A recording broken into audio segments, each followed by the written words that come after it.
Most of our work in 2007 and 2008 is going to be building towards what will hopefully be a change in federal law in 2009. What we're hoping is with the new Congress and the new president who take office in 2009, we're going to be able to pass legislation that would give states the right to determine their own medical marijuana laws without federal interference. So building towards that, we're currently lobbying the legislatures of Minnesota, Illinois, New York, and New Hampshire for the purpose of passing medical marijuana bills through those 4 state legislatures. In addition, we're gearing up to run medical marijuana ballot initiatives in Michigan and hopefully, if we can afford it, Arizona, which will be putting those initiatives on the ballot for November of 2008. In addition, we're also trying to raise money to expand the medical marijuana laws in Washington State, Oregon, and Maine. We'd like to lobby the legislatures in those 3 states, but we're also planning on, if need be, to put initiatives on the ballots of those 3 states in November of 2008.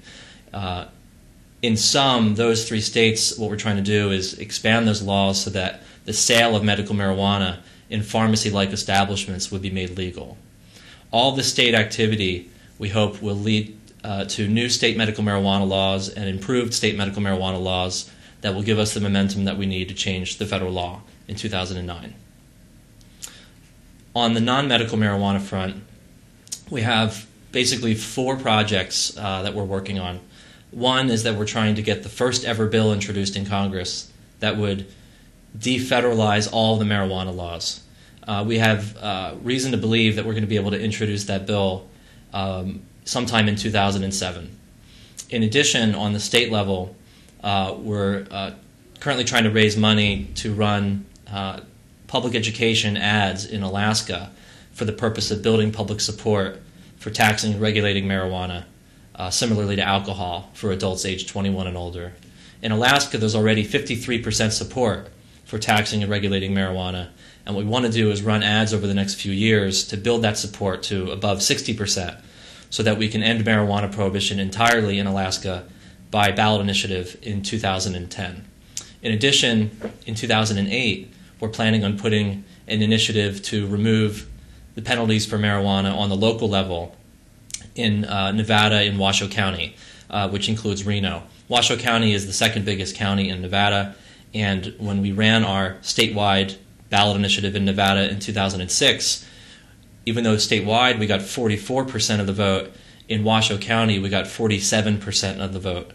And so what we'd like to do is to actually end marijuana prohibition on the local level in Washoe County in November of 2008 for the purpose of making a big splash in the state and building momentum towards a future ballot initiative victory.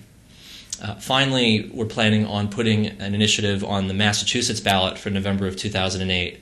That initiative would decriminalize adult marijuana use. It would, in sum, remove the threat of arrest and remove the threat of jail and remove all other penalties except for a $100 fine for the personal possession of marijuana, so that if this initiative passes in November of 2008, people who are apprehended with less than an ounce of marijuana would be given a citation similar to a speeding ticket, and they would pay the fine through the mail. They wouldn't have to go to court. And that is our flagship project for November of 2008.